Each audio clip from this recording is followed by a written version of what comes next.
That would have been so good. I know. That would have been so I good. didn't even. At about 2 a.m., I hear this really loud noise, and I look over, and my mirror has fallen and shattered on the ground.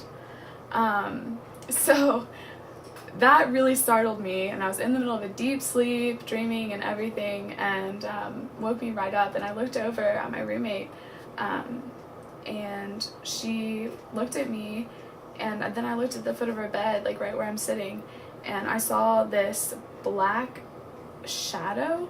It was just a silhouette, like I couldn't see really anything except for defining like a very obvious figure sitting cross-legged, like exactly like this, facing me on my bed, and it was a child sitting cross-legged like this. I woke up in the middle of the night, and my guitar is under my bed, and I hear this, like, each string just individually, like strum, and I just, like, I went stiff.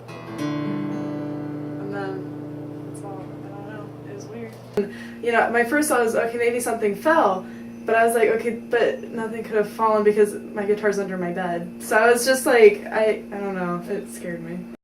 My first experience with any apparitions, it was my freshman year, and I had my door open, and I was typing a paper for class, and I had this weird feeling that I was being watched. And so I got away from my computer, and I looked out the door, and out in the hallway, and just felt like I was being watched. It was very just weird atmosphere.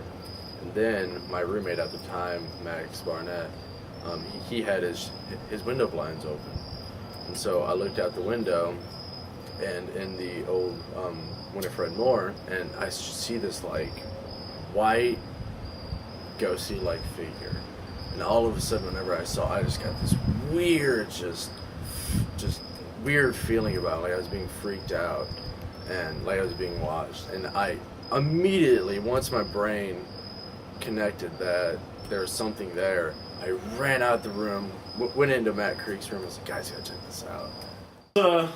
It was a nice fall evening. We were sitting in his room, I believe. It was our roommate. My roommate was Matt Creek, and his was Kevin Narr. Sitting in there, just, talking about stuff, just hanging out, just having a good time. When all of a sudden, we heard the sound of a closet door closing in my room.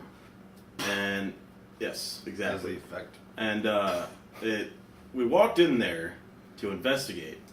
There was no one to be found, and there was no one in the hallway at all. So we pretty much just assumed that it was the Maria ghost. And it was very scary because it was my closet. It was fall break. I know, right? Not a very exciting time. I was home at my house for most of the break, and I came home. I came back to Webster in the dorms for maybe a day. I think I just went back there to get some stuff. So I was all alone. There's nobody else on the floor, at least as far as I knew. I think maybe Trevor was down the hall. I come into my dorm room, right?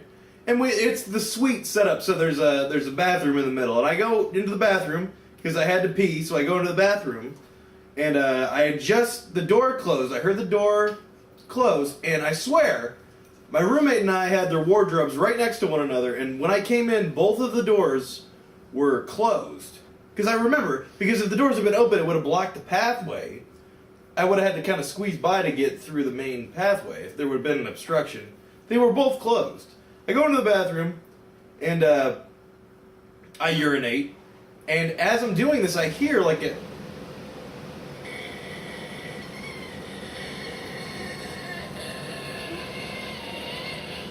It wasn't that dramatic, but it sounded like somebody was in the room, so I rushed back in there, and I'm like, who's in here? And lo and behold, the door's still closed. I would have heard that door open or close. It's a big, heavy door. But the wardrobe doors are both, each set is wide open. Couldn't have been anybody. It was fall break. No one was around. What would be a question you would ask it at a seance? I wouldn't. I would ask it, why did you close my closet door? So why? Why would you do that? Okay, I had it open for a reason, because I wanted to get air on my clothes because they were drying from the wetness of the dirty dryer.